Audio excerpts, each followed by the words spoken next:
మోసం చేయాలన్న ఉద్దేశము మైండ్ లో ఫిక్స్ అయిన వాళ్ళు స్టార్టింగ్ లో ఎలా ప్రవర్తిస్తారు, లాస్ట్ కి వచ్చేసరికి ఎలా ప్రవర్తిస్తారు. స్టార్టింగ్ లో మంచి నిజాయితీ పరులులాగా మాటలు చెప్తారు.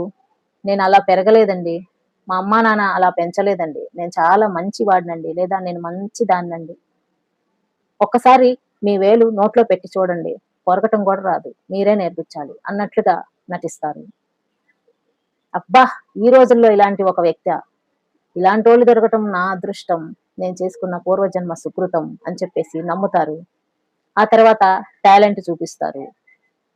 ఆ తర్వాత వెళ్ళిపోతారు. షాక్ అవ్వటం మీ వంతవుతుంది. వాళ్ళ టాలెంట్లు చూసి చూసి ఉంటారు కాబట్టి ఒకేసారి వేరియేషన్ ఇచ్చేస్తారు కదా క్యారెక్టర్ లో. ఫస్ట్ మంచిగా, తర్వాత చెడ్డగా.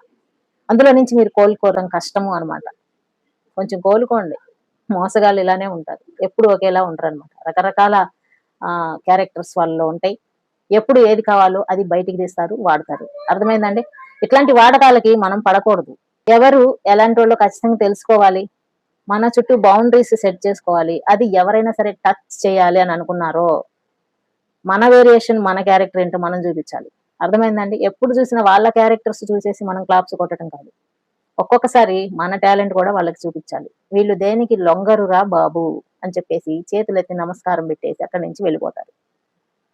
వీడియో నచ్చితే లైక్ చేయండి. మరిన్ని మంచి వీడియోల కోసం ఛానల్ ని సబ్స్క్రైబ్ చేసుకోండి. Thank you for watching.